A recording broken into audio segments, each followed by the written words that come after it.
ठाण्यातल्या मेळाव्यामधून उद्धव ठाकरेंनी मोदी आणि शहांवरती जोरदार हल्लाबोल केलेला आहे। अहमद शाह अब्दाली म्हणत ठाकरेंचा पुन्हा मोदी आणि शहांवर हल्लाबोल बघायला मिळतोय। महाराष्ट्र लुटणाऱ्या दरोडेखोरांना गाडणारच असा पुनरुच्चार ठाकरेंनी केलाय। तर ठाणे महापालिकेचे पैसे गेले कुठे असा सवाल सुद्धा उद्धव ठाकरेंनी उपस्थित केलाय। तर शिंदेंचं नाव न घेता उद्धव ठाकरेंची टीका बघायला मिळते। सगळे जे काहींचे चाळे चाललेत हे अब्दालीचे चाळे आहेत। आपल्यामध्ये फूट पाडायचं मी का अब्दाली बोललो, रागाने द्वेषाने नाही नुसता बोललो। अहमद शहा, अहमदाबाद शाह नाही, अहमद शहा। नाही तर कोणतरी म्हणेल अहमदाबाद शाह, तसं नाही। सगळ्या गुजराती लोकांबद्दल माझा राग नाही, पण जे माझ्या महाराष्ट्राला लुटतायत त्या दरोडेखोरांवरती राग आहेच। आणि त्यांना गाडायचं म्हणजे गाडायचंच, कोणत्याही परिस्थितीत गाडायचं।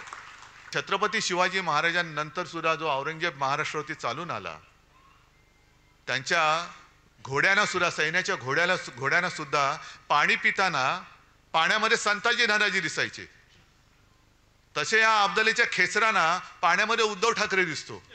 ही खेच, पण तुम्ही अजून महाराष्ट्राचं पाणी जोखलेलं नाही। महाराष्ट्राने अजून तुम्हाला पूर्ण पाणी पाजलेलं नाही। हा सामना आता होऊ द्या। महाराष्ट्राचं पाणी काय असतं ते तुम्हाला दाखवून देईल ही शिवसेना। काय पाणी असतं। परिस्थिती महापालिकेची एवढी वाईट झालेली आहे। इथे काही माझे नगरसेवक सुद्धा असतील किंवा ज्यांना महापालिका कळते तेही आहेत। राजन जे तुम्ही सुद्धा आहात, हे राजन इथले राजन आमचे तुम्ही पण आहात, सगळेच महापालिकेत मधली लोक आहेत। ठाणे महापालिकेला कर्जाचे डोहाळे लागलेत, कर्जबाजारी होते। कोणी केली कर्जबाजारी? कुठे गेले पैसे?